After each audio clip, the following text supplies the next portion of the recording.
When I saw Mando's face, now I'm a believer.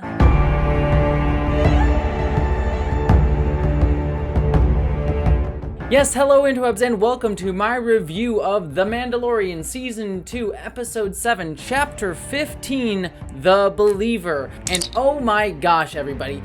To be honest with you, I was not expecting all that much from this episode. After the last two episodes, which have been over-the-top thrill rides filled with tons of lore and payoff with a lot of stuff throughout the season and throughout all of Star Wars, and with the finale being next week, I really thought that this was going to be a fairly inconsequential setup episode that was going to be akin to episodes earlier on in the season, which were just kind of like throwaway, side questy, setting up for the finale type of episode and moments. And in many ways, this episode is very much that. It is a side quest to sort of set up stuff for the finale. There's no sort of big reveal or moment other than the fact that returning character played by Bill Burr is coming back from season 1, which was a fun little addition, and I'll talk about that in a second. But beyond that, this was a fairly inconsequential episode. But unlike other times that The Mandalorian has done these side quest types of episodes, they really made this one finally feel consequential and interesting and actually give really intriguing, impactful scenes that build out the world and also build out the character of Mando. If you go back and watch my reviews of earlier episodes this season and, my discussion of season 1 of The Mandalorian, my big problem with the show was that these side quest episodes just felt inconsequential. It felt weightless.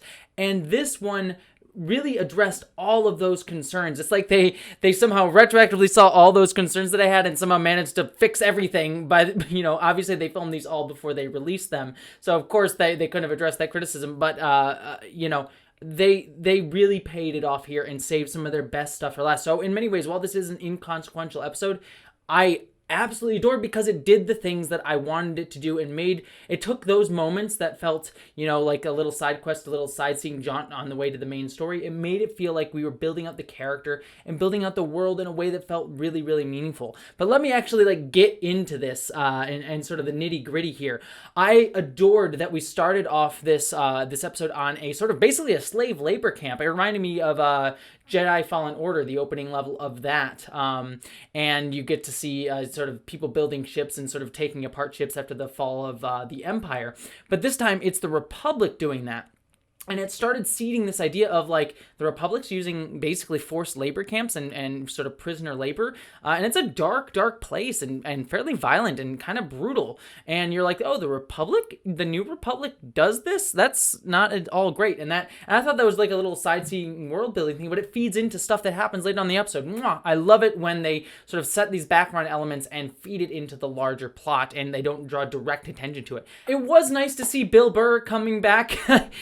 I have many opinions on Bill Burr. I've always liked his comedy when I was younger. He was one of those poking the man type of comedian, but I've kind of, he's kind of fallen into that crowd of oh, you can't do comedy nowadays crowd, which I'm like, yes, you can. You're just you're being lazy in my opinion. But generally, I always really, really like Bill Burr as a person. And I don't have complicated feelings about him as I do other people. So it's nice to have a guest star in this episode. I'm like, oh yeah, I like you. I think I don't always like your opinions, but you're a decent guy.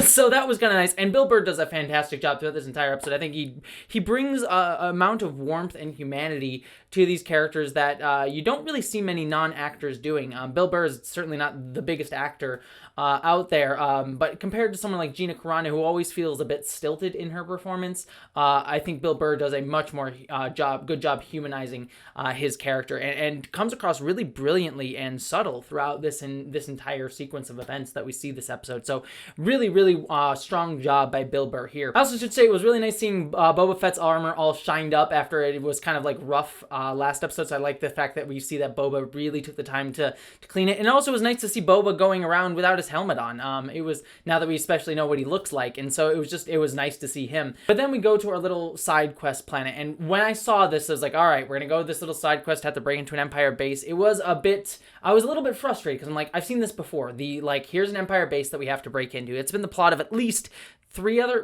two or three other episodes this season alone. So they really kind of need a new setup in terms of like what they're trying to do other than break into an Empire base. That setup's been reused, but they added a nice little twist on it here, at least, where they had to take the rubidium sort of train and sort of sneak in that way, but pretending to be Imperial soldiers. That was a nice little twist and slight difference than we've seen throughout the rest of the episodes. But again, I still think they need to change the setup. And I like the reminder of like, oh, he doesn't have to wear, he has to change out of his Mandalorian armor. It's the only choice that they have. And I like that reminder of like, this is his code, this is his creed. And it's kind of a little bit embarrassing for him. And everyone's sort of like, it's like he's naked to a degree. Everyone's just sort of like, oh, wow, he's different.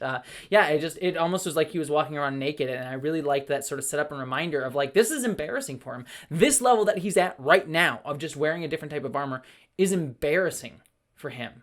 Which again sets up when it gets even worse later on. And it's wonderful build up and this constant tension being built up throughout the episode, slowly but subtly.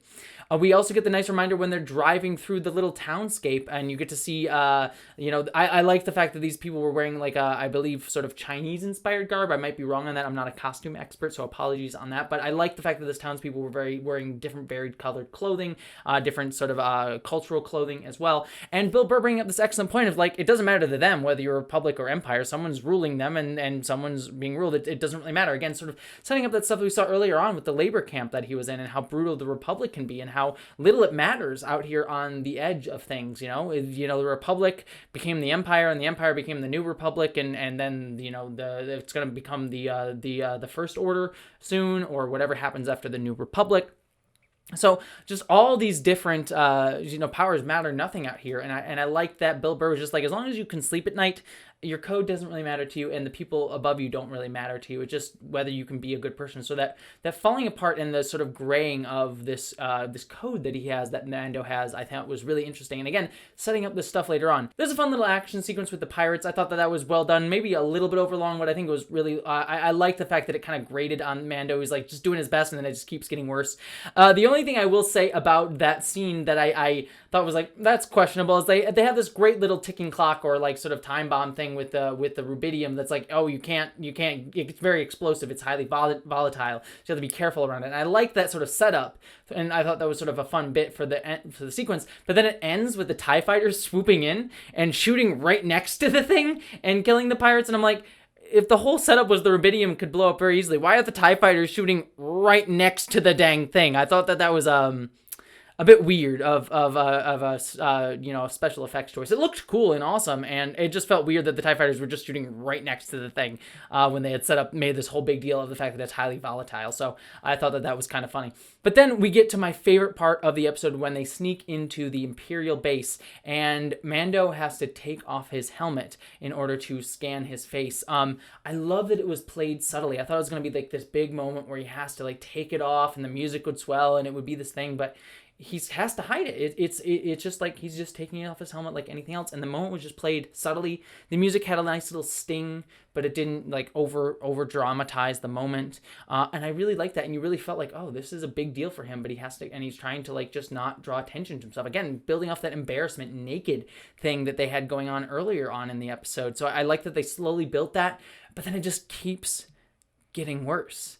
And the Imperial officer comes over and looks at his face, and you can see how embarrassed he is, how taken aback he is, and how he can't handle the moment. Bill Burr coming in to protect him, and that ratchets up the tension a little bit more to see if they can kind of lie and get through this moment. And then it even gets worse in a scene that reminded me very much of one of my favorite scenes in Inglourious Basterds, which I think is a fantastic movie. There's a moment where they sit down with the Imperial commander, and it gets back to this idea of, what does it matter? Who were the people were hurt? It doesn't matter who's in charge, but people are getting hurt. And you can see that Bill Burr really has a lot of pent-up trauma and pain from all of this, and having dealt with been an Imperial himself, and seeing the horrors that they can inflict. And in a way, maybe it does matter who is in charge. And so I like that sort of like, again, it doesn't beat you over the head with like, yeah, maybe Bill Burr was wrong, but also, it does sort of matter. And also sort of getting to that code idea that he was talking about. Can you sleep at night? The only way Bill Burr can sleep at night if he kills this guy who did these horrible things that traumatized him and did horrible things to others.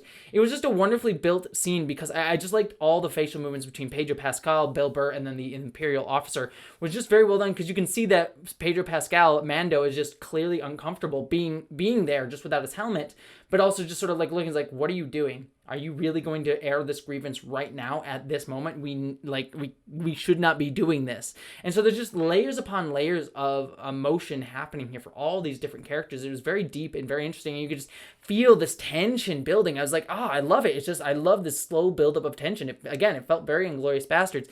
And for the moment when it finally releases, it just feels awkward. And I love that like awkward moment of everyone just like looking at each other, even the Imperials nearby, just sort of like, what just happened?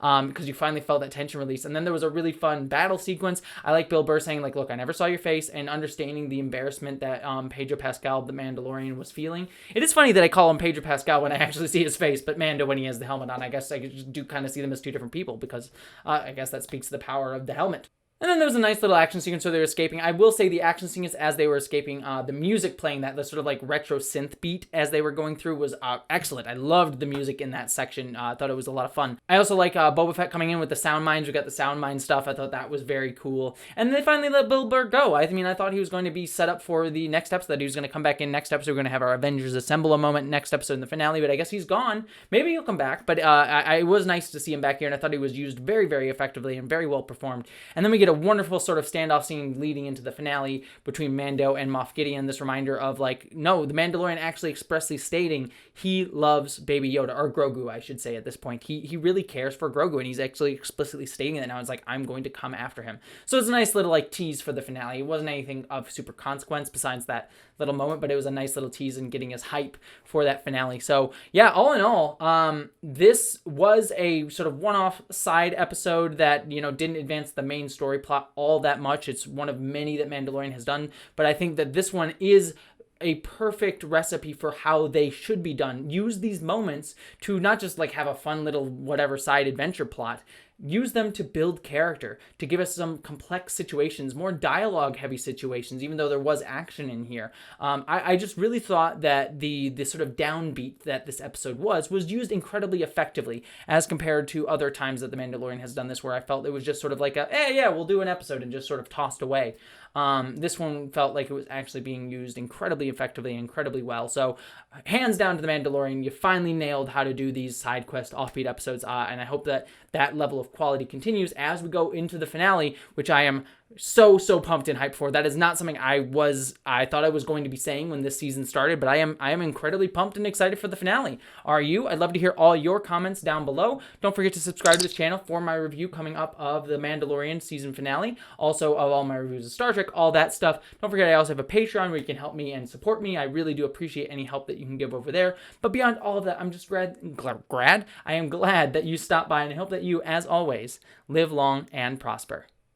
Thank you to all of my patrons this month, but especially Amanda Ronye Idanya, Catherine Lambeth, Ashley Ellen Bokikio, Miranda Janelle, Eli Bergmoss, Ashlyn Solstice, Michael D., Greg Gillum, Stephen Kleinard, Ulysses the Pagan, Randy Thompson, Munir Amlani, Chamomile T., Stephen Schuhart, Wellington Marcus, Boyd and Mary Beth Earl, Wayne Twitchell, Ish the Mad, Buttoneer, Roar, Christina Dalliance, Dominic Noble, John Steele, Michael Beam. She sells seashells by the seashore of Bajor.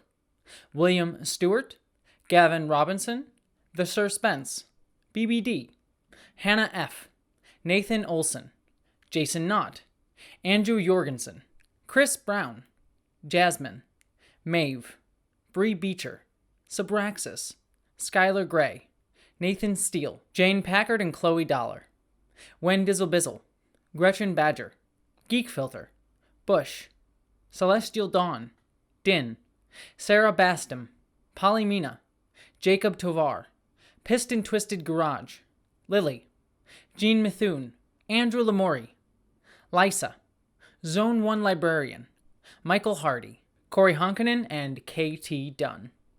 Thank you so much to all of you. You're quite literally making my dreams come true, so I cannot tell you how thankful I am.